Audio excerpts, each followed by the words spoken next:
Welcome, friends, to Beyond the Crucible, the podcast that dares to talk about setback and failure, but not so we can commiserate. It's so we can elevate. I'm Gary Schneeberger, the co-host of the show, and our mission today is to offer you the hope that your Crucible experiences, those setbacks and failures you faced or are facing right now, do not define you. They refine you. They did not happen to you. They happened for you. And I don't know anyone who knows that better, I don't believe, than the founder of Beyond the Crucible, the host of this program, and my friend, Warwick Fairfax. Warwick, we have been working a couple of years for what we're about to get into here. So I know you have to be extraordinarily excited about it. Absolutely. I'm very much looking forward to this one. And I'm looking forward to it, not just because of the content, but because we get to share the podcast microphones and screens with a friend to both of us, one of your fellow travelers in the language of Beyond the Crucible, Cheryl Farr, who is the founder and chief strategist of Signal Brand Innovation, who joined us last week and is going to help shed some insight into the topics that we're talking about in this series. So Cheryl, welcome again. Hi, Warwick. Hi, Gary. I'm glad to be here again. Why we are so excited about this, folks, is that this is a series that is all created around our statistically valid Trials to Triumphs self-assessment, which offers those who take it details of a personal journey that is a bit like an endurance run. There are no sprints to the finish line or ways to cut the track. You've got to do the hard work of moving through each stage of the journey from your personal "you are here" mark on the map. And you must do it at the speed that's right for you, what you've been through, and where you're going. Listen to this. It's important. It's not a competition. Everyone has their own clock. So please feel no pressure to break the end line first. You don't have to break the tape first. Don't worry about that. And we've decided to begin explaining the assessment profiles. There are 6 in all, by starting with the end in mind. So we're going to do a little vision casting by first visiting the profile we call hitting your stride. This person doesn't just seem to have it all together. They actually do kind of have a lot of it together. Think of this person who has hit their stride as being at the front of the pack. They're strong, they're confident, and they're leading the race. This is where we all strive to be. This is what moving from trials to triumphs looks like. Warwick, I've set the table. It's time for you and Cheryl to dig in, so I turn it over to you. Thanks, Gary. So, Cheryl, you had an interesting idea as we prepared for this, is to begin with the end in mind and the goal that we're all striving for to basically, reach the point where we're hitting our stride. So, Cheryl, what made you think that this was the best place to start? Well, Warwick, that's a great question. Gary already mentioned the idea of really starting with the end in mind. As he said, there are 6 profiles, 6 places you are here points on the journey from trials to triumphs.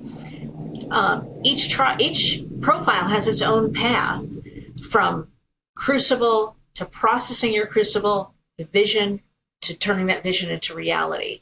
And really where we're all trying to go is to this hitting your stride profile. It's not an end point, but it's a beginning point of really getting past your hurdles and being able to live the life of fulfillment and significance that we all want, right? And so that felt like casting that vision of where we're all trying to go on this journey from trials to triumphs seemed to be the right place to start. What does moving forward look like? What are we trying to reach? And also, as we said, we're using this running metaphor, right, for this journey from trials to triumph.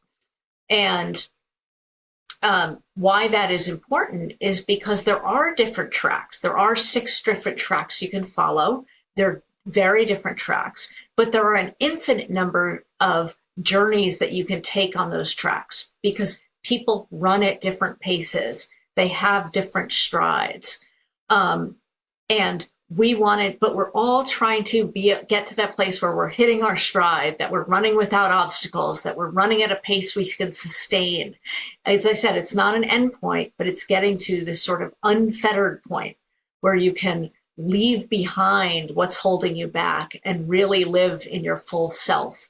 That's what victory looks like. It's hitting your stride. And by starting here, as we unpack the other profiles in coming weeks, we know where we're trying to get to.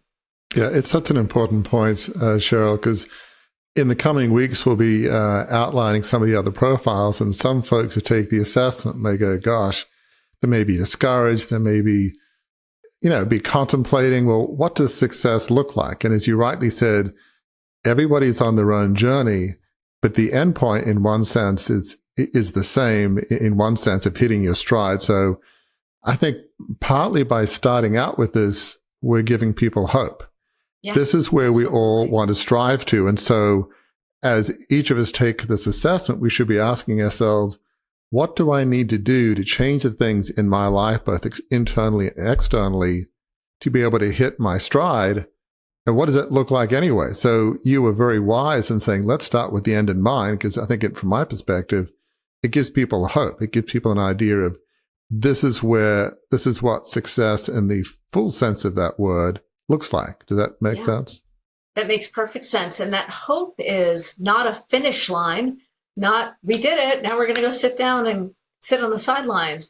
But it's really about living in your best self and being able to move toward a vision, turn that vision into reality, live that life of significance and fulfillment with you standing in your best self, right? And that's an exciting, hopeful place. And we know, because the research tells us so, that there are ways to get there that are very achievable. So let's just talk about what hitting your stride means. What are some of the key characteristics of a person who is hitting their stride, firing on all cylinders? What does that look like? So that looks like a handful of things, right? One of the things we know from our research is that there are a handful of metrics that let us understand where people are at on their trials to triumphs journey.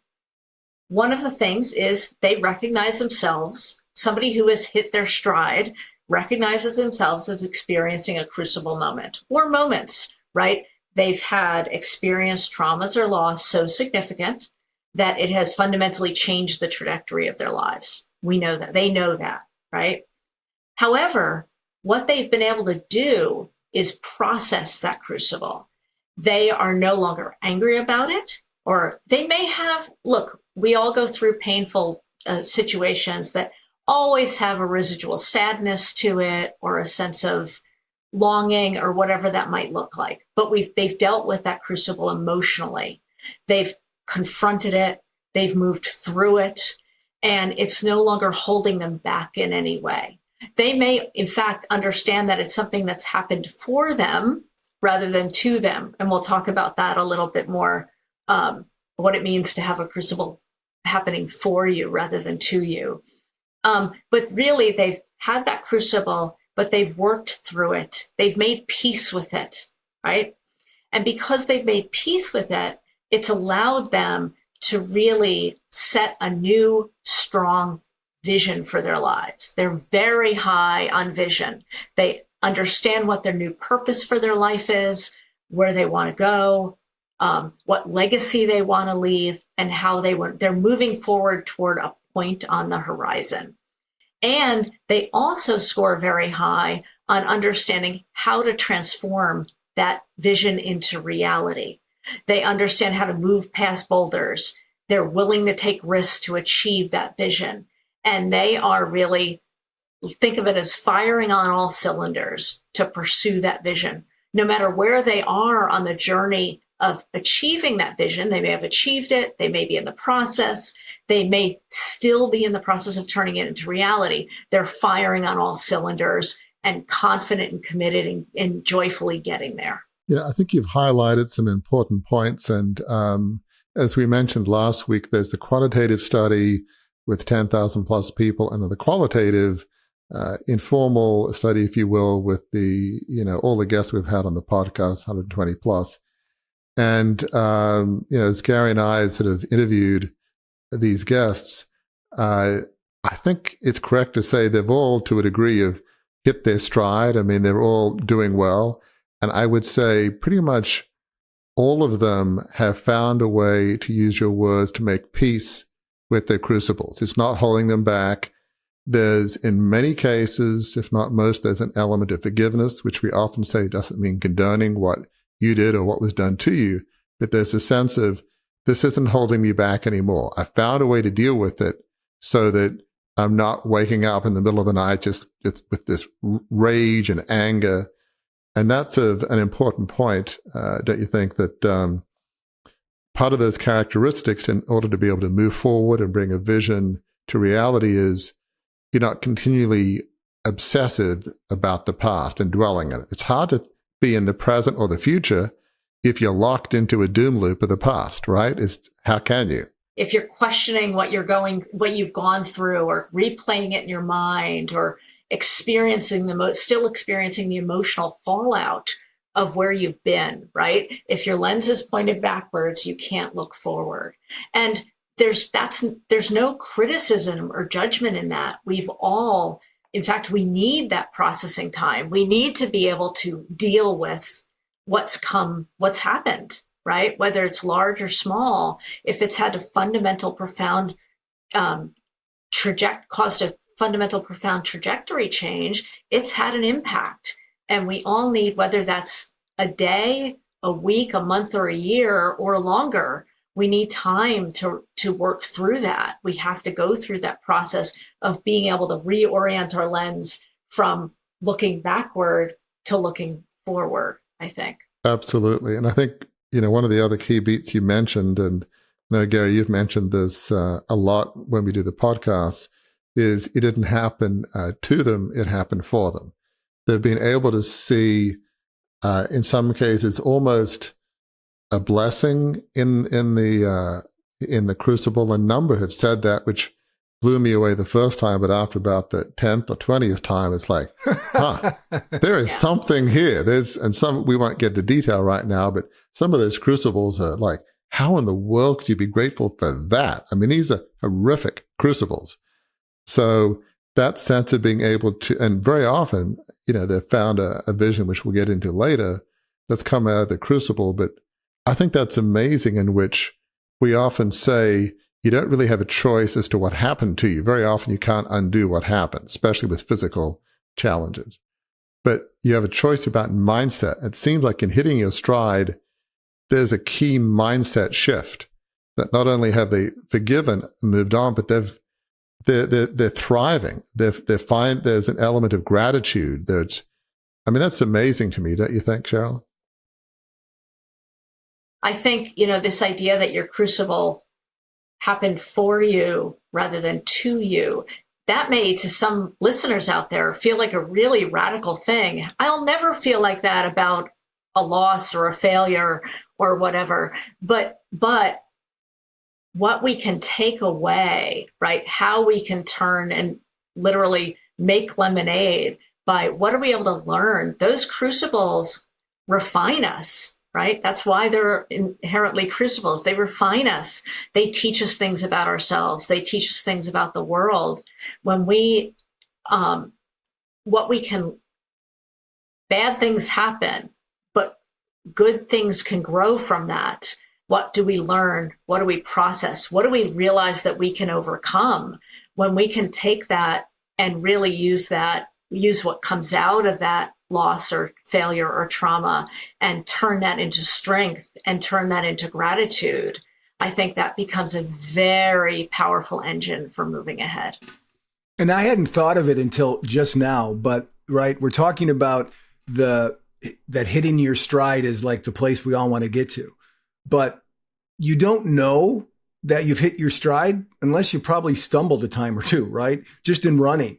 Yeah, stumbling helps you know when you are indeed running smoothly, when you have hit your stride. So I think what you've been talking about here is those stumbles along the way, those falls, those skinned knees, those skinned hands. Those are things that all inform teach us so that we know when we are hitting our stride, boy, that feels good. There was a time when I had wind in my hair. Okay, that time's not here anymore, but that's what that feels like when you can get to that place. Those stumbles beforehand are very helpful.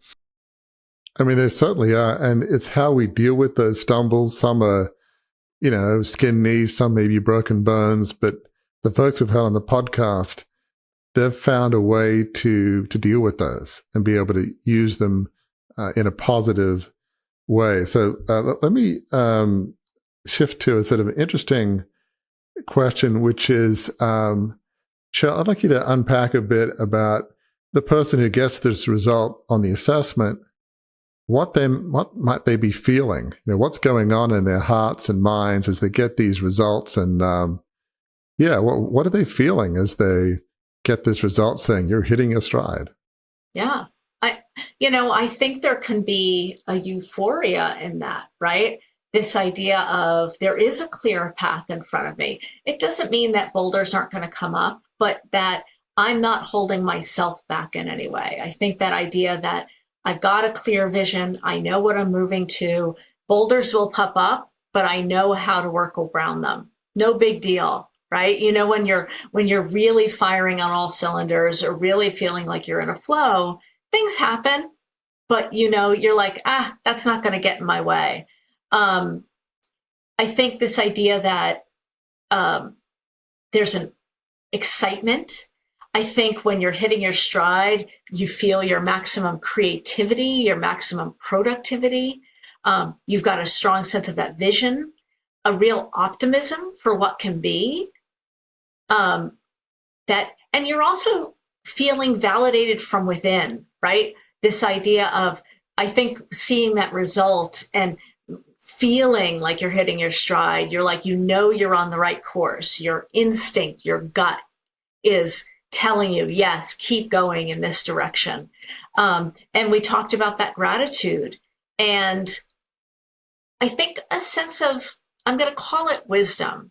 We might not all say that we feel like, say, wiser, but there is, Gary, you just mentioned this, when you feel like you can handle those boulders, when you trip and you skin that knee, you're like, okay, I just learned something about the way I don't want to do it again. There is power and strength and confidence in resilience and feeling like you can get knocked down and you're able to get back up again. And I think that's one of the most powerful things about the Trials to Triumphs journey in this study is to say, there is a path forward. You can always get up again. It's going to be at your own speed, at your own pace, and there's no one right answer, but there is always hope. So well said. I mean, when you're in this place, you sort of almost feel in the flow. Athletes talk about, being in the zone where, they're, peak potential. They have this sixth sense of what to do. And it's just for that magic moment, it feels effortless. There's this sense, I think, when you're hitting your stride, there's excitement, there's fulfillment, but there's also a sense of peace. I'm doing what I was meant to be doing. So it's, to be excited and peaceful. I feel like I'm making a contribution. I'm grateful. I'm optimistic. It's a wonderful place to be with those mix of feelings. I mean, who doesn't want to have a mix of euphoria, excitement, peace, purpose? That's a pretty good place to be, right? Laser focus. One of the things I think that's interesting about is that people who are hitting their stride are also inspiring others, right? And it's so much fun to watch and to be around and to be with somebody who's hit their stride. Let me jump in as my customary role as the advocate for the listener and viewer and say this. You're hearing a lot of stuff right now about what it means to have hit your stride. And there's a lot of positive emotions that are flying around that we've discussed. And I just want to stress to you, if you're not there right now, it's available to you. The reason that we're doing this, the reason that Beyond the Crucible exists is to help people get to what we're talking about. So Stay listening. If you don't feel that way right now, keep listening. Find out if this isn't your profile. Find out what your profile is by taking the assessment. Listen to the episode we have that reaches that, and then we will help you along that path. So don't get discouraged. This is all optimistic because it's not just happening to people right now. It can happen to everybody within earshot or eyeshot of all of us. Gary, thank you for sharing that, because I think that, as we said, this is the end point we all want to go to. Over the next week, we'll unpack the 5 profiles and those 5 journeys of what do we have to address in order to get to this hitting your stride point. Absolutely, Gary. I agree. I mean, it is so well said that it can be discouraging depending on, where you are in the journey and what, the profile you get. But yeah, I mean, where the purpose of this is it helps to know where you are, because once you know where you are, we're here to try and help you give tools. Well, how do I get to hitting your stride? But you can't get to hitting your stride until you know where you are. So, information is never bad. It's helpful. Obviously, it depends how you look at it. We're trying to give you information so that you know where you are, and then give you tools and thoughts about how you get to hitting your stride. So absolutely, you should look at with, okay, this is where I am. Great. Now, how do I move forward? How do I get to the next level? How do I get to hitting your stride? So well said. So, as we're looking at hitting your stride, it's sort of an interesting kind of profile. And one of the questions that we've discussed, and, it's sort of, certainly going around in my mind, is where is the person who's hitting their stride? Where are they in regard to living a life of significance? Talk about living a life of significance, which listeners know we talk about all the time as the end goal of life, right? Living a life on purpose, dedicated to serving others. Where is the person who's hitting their stride in relation to a life of significance? Well, based on what we know from the data, we have not asked that question specifically. However, we do know that they are likely, somebody who's hitting their stride is likely living a life of significance, because when they answer the questions that help them score very high on that metric of strong vision are questions like, my life has purpose. My life is heading in a positive direction. I make decisions based on the guiding values of my life. I know the legacy I want to leave behind. Those are meaty questions. Those are substantive questions, right? And if what I would say is, those are people who are living for a purpose that is most likely greater than simply making money, right?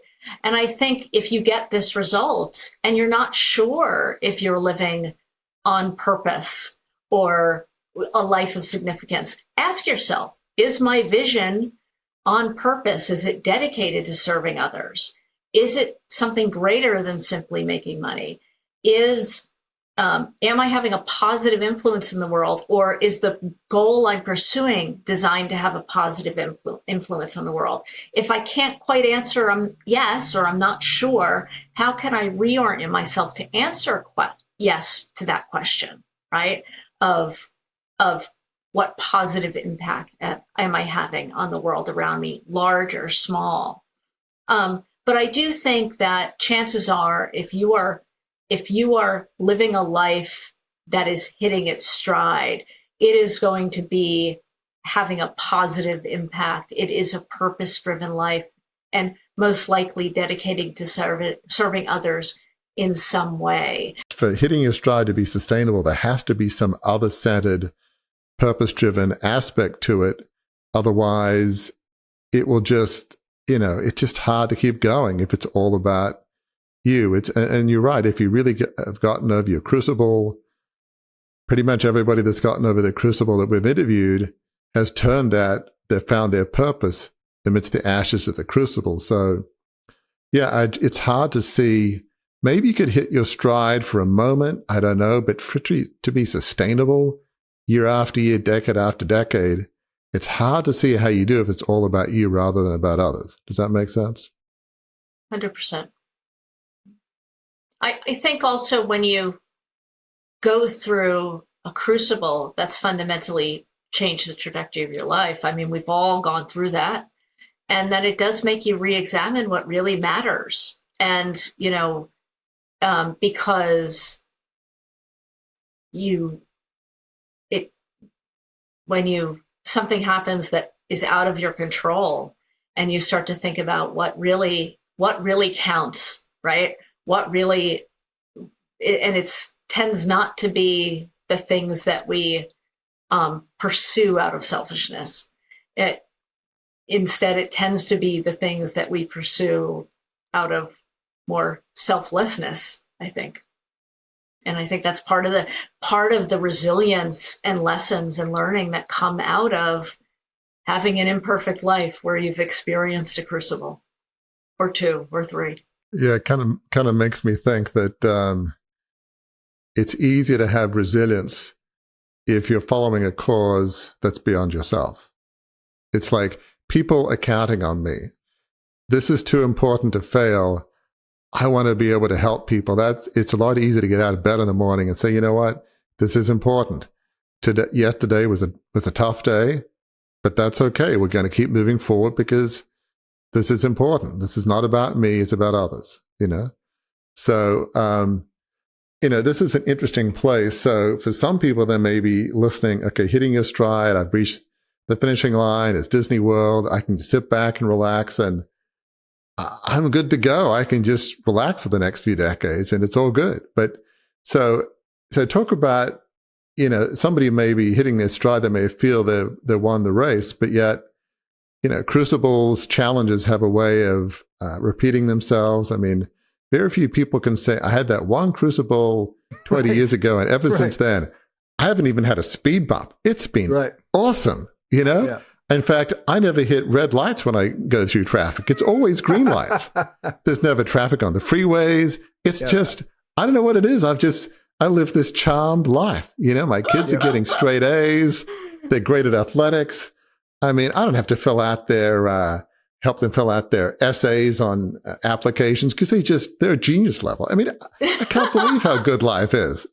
So that's really not real life. So talk about how, okay, you may have hit your stride, but don't sit back and relax and feel like I got the gold medal and everything's good. And so you may have hit your stride, but there's, I don't know if it's a but or an and, or maybe both. So just talk about that aspect of hitting your stride. Yeah, I think that, first of all, you can be hitting your stride and still be working toward a vision, right? It doesn't mean you got there. Like you said, it doesn't mean I'm like, I crossed the finish line and now I get to go sit back with my gold medal, right? You could still be working toward a vision and moving toward that. I also think that even as you've hit your stride, maybe you've even achieved that vision, it doesn't mean you're done. Crucibles happen, right? But you're probably more well equipped to overcome obstacles. As you pursue that vision, as I said, you're more well equipped to overcome obstacles. You're more willing to make sacrifices. Things are going to less be likely to get in your way, affect your attitude. You're clear on your values and what values you're pursuing. So people aren't going to be able to distract you from what's really important to you, right? Your vision could evolve. It could grow over time. It could further clarify over time. And that's really valuable as well. So there is still growth to happen within hitting your stride. The other thing that happens is crucibles happen. You can be hitting your stride and you could experience a crucible and be bounced back to somewhere else on the journey and may need to really start again and deal with that crucible. New crucibles can emerge. You don't want to rest on your laurels, but you're probably going to be much more well equipped to deal with them if you've done it before. You understand what it means to go back and work through what the trajectory forward looks like. Hearing you share all of that, Cheryl, makes me think, having co-hosted 200 and some episodes of this show with Warwick, that you just described Warwick, right? What you just described about, it's not the end. You continue to learn and grow. And so Warwick, I think listeners would love to hear about your own hitting the stride moment. I mean, I think it's safe to say, from my perspective, that you're living and hitting your stride, right? So how did that come to be? How does that feel for you? So I guess for me, I do feel like I've hit my stride. I mean, it's been an evolution, as listeners probably know from this podcast and the writings that I've done. I feel like I'm operating in the center of my giftedness as a reflective advisor, whether that's, an author with my book, Crucible Leadership, Embrace Your Trials to Lead a Life of Significance, whether it's with this podcast, the speaking that I've done, or, the executive coaching I've done as a International Coach Federation certified coach. I feel like I have a clear purpose. What I do here at Beyond the Crucible, it's not about me. We say a lot that we believe that your worst day doesn't define you.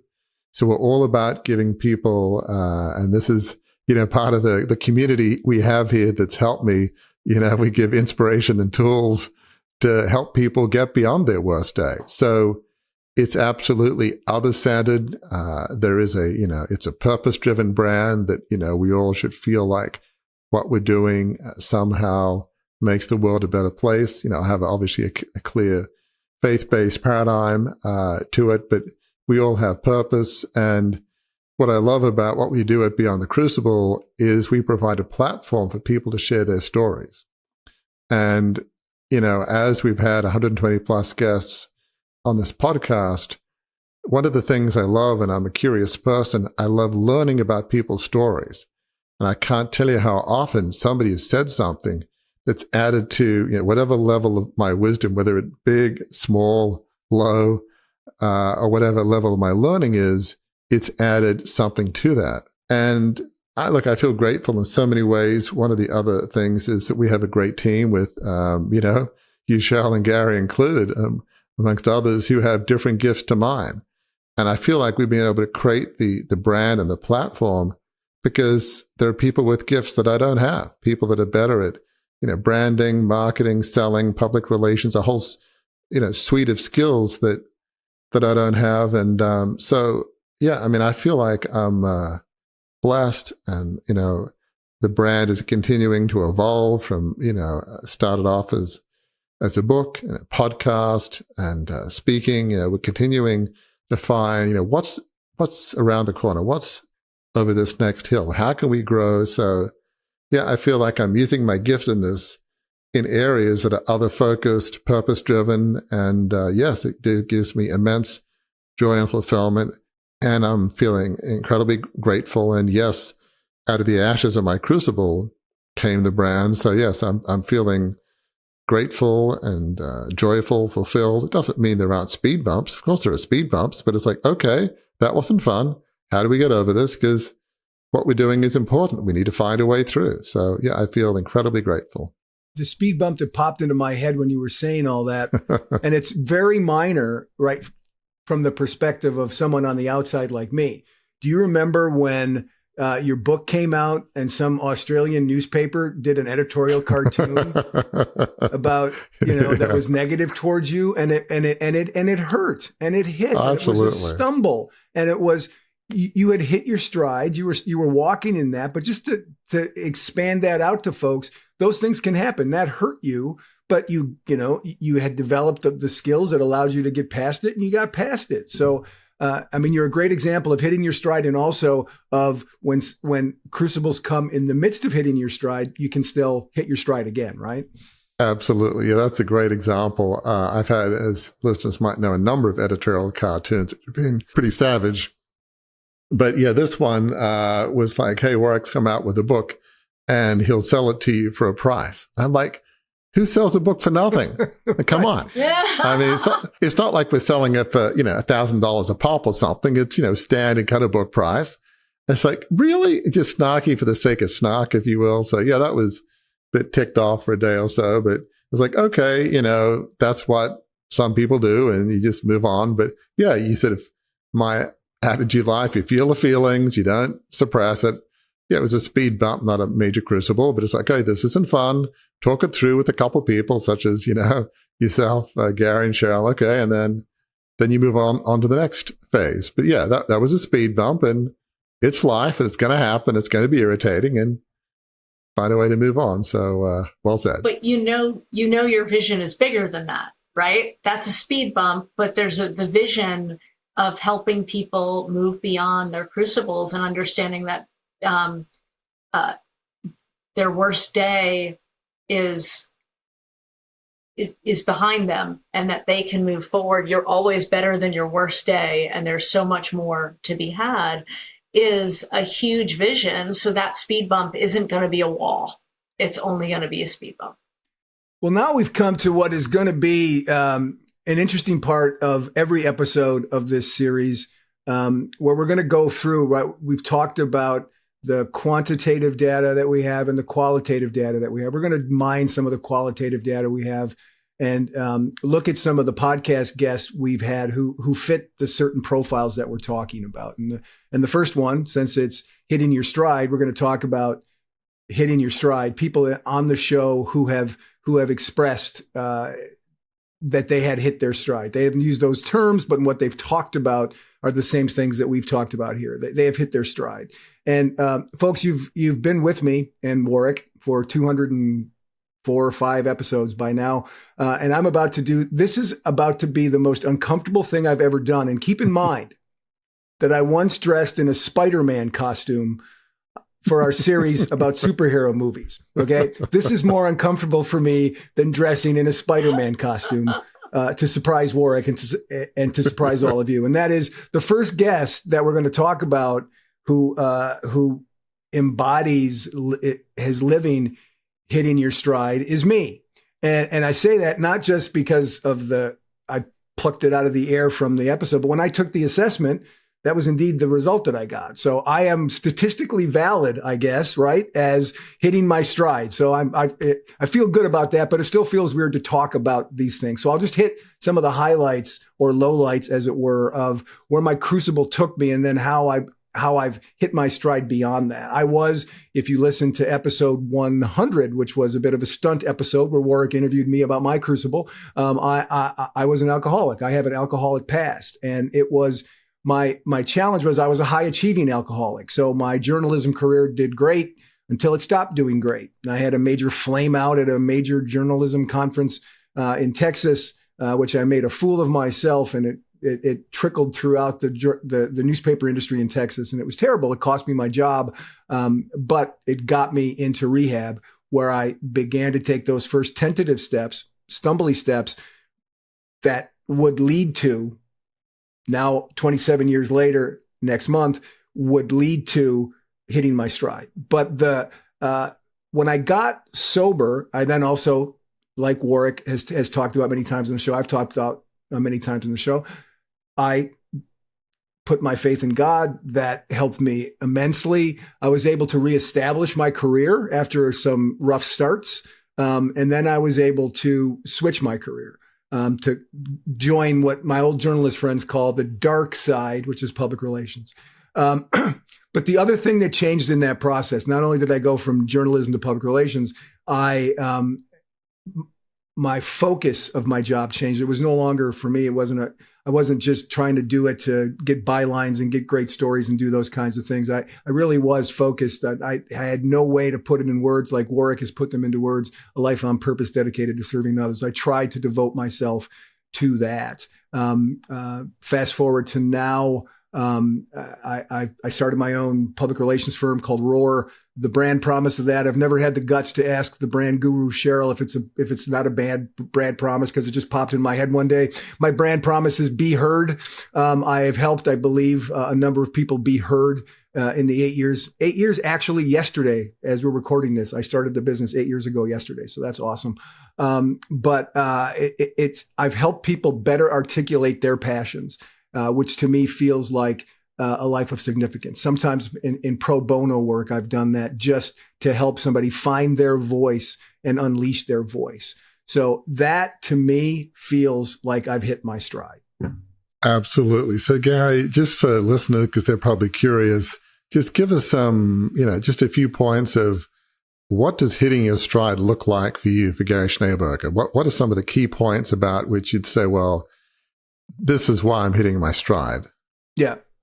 The first one I'd say is there's a different kind of passion. I was always passionate about journalism when I, was in it before I had my big Crucible. But now the passion's different. The passion's not about, let's get this story. Let's get a story on the front page of the paper. Let's get the story that nobody else had. Let's do things that help other people get their voices out there. Let's help other people hit their stride, right? One of the things I do in my business is help other people find ways to hit their stride. So that's one thing that's different. I think another one is that there's a deeper sense of purpose, if that makes any sense. There's there's a purpose. I can remember when we would do great stories, there was a flood when I worked in Davenport, Iowa, a major flood. And newspapers were always in those days so sad that they've fallen on hard times now. But when you cover what we call a swarm story, where everybody's writing about it, we couldn't let the night end because we covered all the aspects of this devastating flood that hit Davenport, Iowa. That was passion. I had a lot of passion about that, for sure. But the passion now is far, far deeper, far, far more meaningful because it helps other people.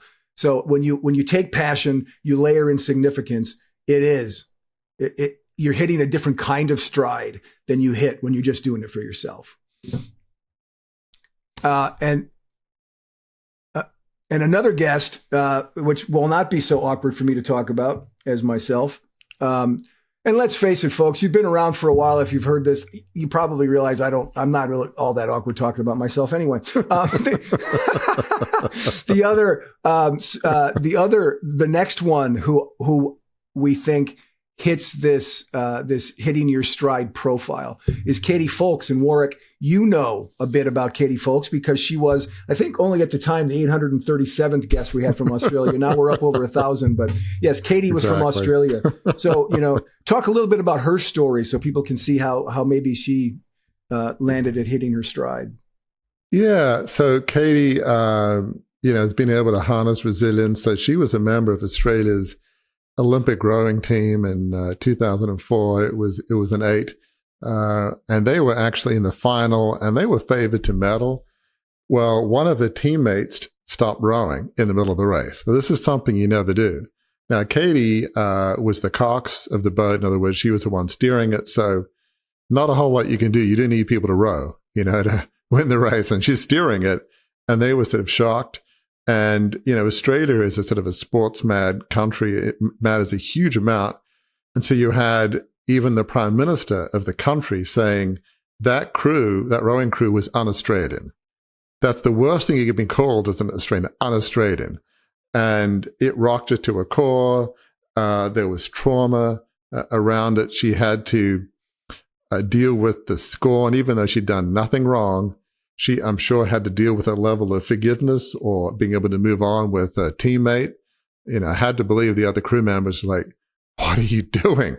How do you move on from that? You try to understand, but yet, scorn has a way of making it tough. So now she's been able to move on, and she's been able to harness resilience by, digging deep within herself. And she is now speaks and consults and has done a lot of actually research on resilience.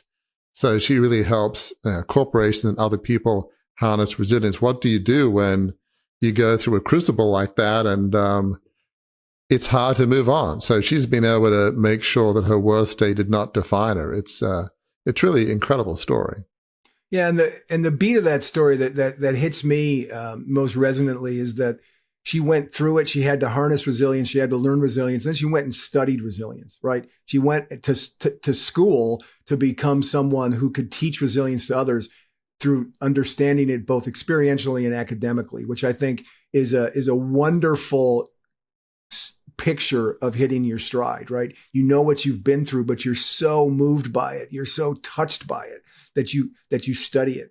And you go deeper into it so that you can spread the knowledge that you have to more people. That to me was the big moment with Katie Folks that really hammered home to me. Absolutely, Gary. I think Katie's story is a great testimony to sometimes crucibles, in this case, are very public. A whole nation will observe it. A whole nation will be looking down on you, and you've done nothing wrong. You just want to hide, especially in those early years. Can you imagine? Aren't you the person who was part of that crew that they stopped rowing? Like, what's up with that? What happened? You know, I mean, what do you think about that other woman in your boat? It's like, what? You don't really want to answer that question exactly. You don't want to throw her under the bus publicly, even though you're tempted. I mean, it's really difficult to deal with that at functions and family. And she's found a way to come to peace with it. I'm sure, forgive or be able to move on. And yet, own what happened, but yet use that happened as a platform to help others face resilience. So she's in a great place now, but I'm sure it wasn't an easy process, but it's a great example of Crucibles can give you a platform in which you can use it to focus on others and hit your stride even despite national scorn. That's a pretty big crucible, national scorn, and being called un-Australian by the Prime Minister. I think I know someone else who had a crucible that caused national scorn in the country of Australia. Yeah, I guess so.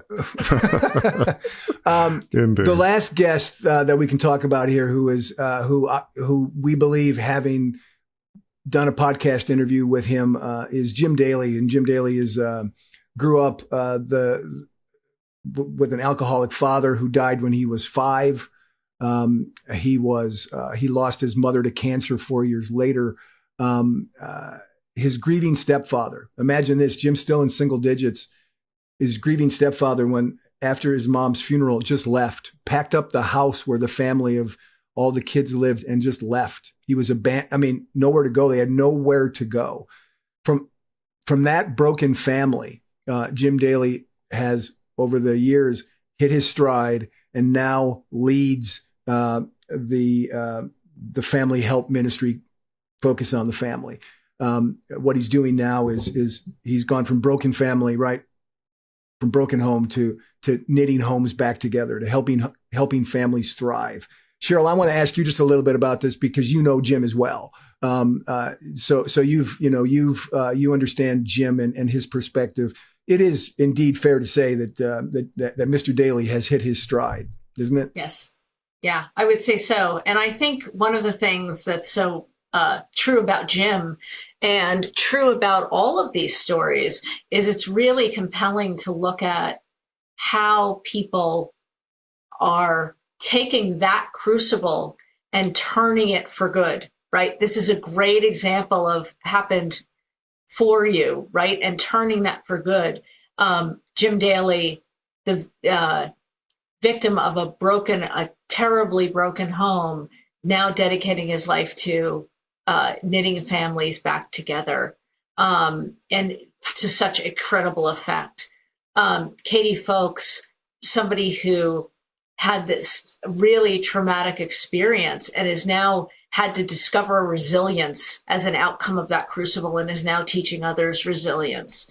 Gary, your own story, and taking your story and what you said about, look, it was always about the byline before, and now how can you use your own voice to help people be heard, right? I think this idea of how we can actually take our crucible and use it in a way to help others who are going through what we go through. Our crucibles become a launching pad to connect with others and to create connections and to smooth the path for those who come after us, so their crucibles don't have to hit in exactly the same way. I think that's profound and really moving. Gary, you know Jim Daly obviously very well, having focus on the family for a while. To me, what's amazing is you overcome this brokenness. And I think initially he was pursuing a successful corporate career, going up the ladder, doing great. But then he sort of got in touch with Focus on the Family, and maybe they got in touch with him. I said, we've got something you'd really like to consider to come work with us. And he thought about it. It really took him from successful career to really an even greater focus on a life of significance. And as he joined it and then eventually became president of it, it's a good example of, they've been, Focus on the Family have been hitting their stride for a while. But he said, let's look at our vision. I think we need to, make sure that we take it back to its founding principles to focus on families. And sometimes there can be mission drift or people have different thoughts, but he wasn't afraid to say, look, I'm the president here. The vision, is ultimately, the buck stops with me. And to me, that was a great example of an organization maybe hitting its stride, but you continually want to say, okay, where is the vision? Let's make sure we're doing or fulfilling the purpose that we were founded upon, or how can we grow and evolve it? It's a great example of an organization that hit its stride, but it's not resting on its laurels. So again, any thoughts on that, Gary? Because again, I know you know far more about Jim Daly and Focus on the Family than I do, but does that make sense? Yeah, I mean, I was working there. I was the head of public relations, head of communications at Focus when the transition occurred to Jim becoming president. And he really did do that. And he really did inspire the team, right? He inspired the staff to care about the founding principles of the organization, to care about keeping families strong, helping families get strong. And it was an inspiring time. It was an inspiring situation. I hadn't thought about until right now, but when you're hitting your stride, you can help other people hit their stride, right? Working with Jim Daly, when he hit his stride on that front that you just mentioned, Warwick, about bringing it back to founding principles, man, I hit my stride in what I was doing because I caught the vision of that. I mean, does that make, you're nodding your head a lot, Cheryl, so you must think that concept's true, from hitting your stride to help others hit their stride, right? Yeah, I think that's exactly right. And, first of all, I was there to witness some of that. And it was really exciting to actually have that really heartfelt. And I think that part of the reason that was such an inspiring vision is because everybody knew that it was true to Jim, that it was deeply seated. It was a deeply seated vision. And it was really about refocusing the vision toward what was most important. And that did spread like the best wildfire, right? And it does help in order to help others to be able to hit their stride. And that's really exciting. I think that's a great, I said earlier that people can be inspired. And I think by seeing someone else hit their stride, but I think it can indeed not just inspire, but activate those of us around that person to be able to hit our stride as well, right? It's a rising tide floats all boats, or, it really helps others to look what can be and to want to be part of that vision. And this, work you always talk about, right? Enlisting others in your vision and how powerful that is. And by doing so, you can actually help people find and hit their own stride. Before we wrap up, Warwick, I'll give you, as I do on every episode, the last word to summarize. We've had a robust discussion here. What do you hope listeners and viewers take away from our conversation today? Depending on what you get from the assessment, you might not be hitting your stride, and it could feel depressing, deflating. It may be, oh my gosh, I'm there. But I don't want people to have that feeling. It's like, okay, the first step to kind of moving forward is to recognize reality, whether it's in business or life. Businesses or people that ignore reality, things tend not to go well. The economy's going bad. We're losing market share. No, actually, the economy is good. I think we are gaining market share. All the numbers say different, but I'm just going to ignore reality. Well, it's just not helpful. So first step is you got to recognize reality. But I think this episode hopefully has given people hope and a sort of an inspiration of what does it look like to hit your stride?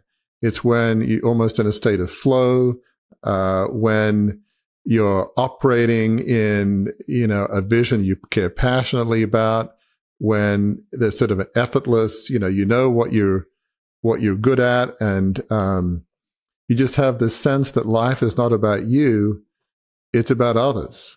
It's about living a life of significance, a life on purpose dedicated to serving others. And that gives joy and fulfillment. You hit roadblocks. Well, okay, that was a roadblock. That wasn't fun, but this vision is too important because it's about others. It's about making the world a better place in some big way or some small way. The size of the vision is really depends on how you look at it, what matters to you. And it's about having, as we say, fellow travelers, people who are on the journey together, you're all collectively moving ahead with this shared vision. It's It's meaning you can leave a legacy that you, your kids, friends, families, partners can be proud of. It's like you lived a life that mattered. So there's this joy and fulfillment that comes from hitting your stride because you've gotten over your crucible.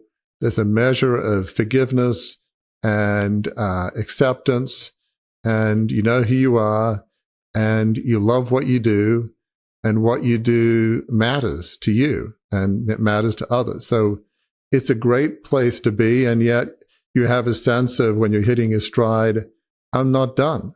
What's next around the corner? What's the vision going to be tomorrow? You're always looking forward with a sense of excitement and anticipation. That, to me, is a sustainable hitting your stride that we've discussed. I have been in the communications business long enough, folks. You've heard me say it long enough, often enough to know when the final word's been spoken on a subject, and our host, Warwick Fairfax, just spoke it.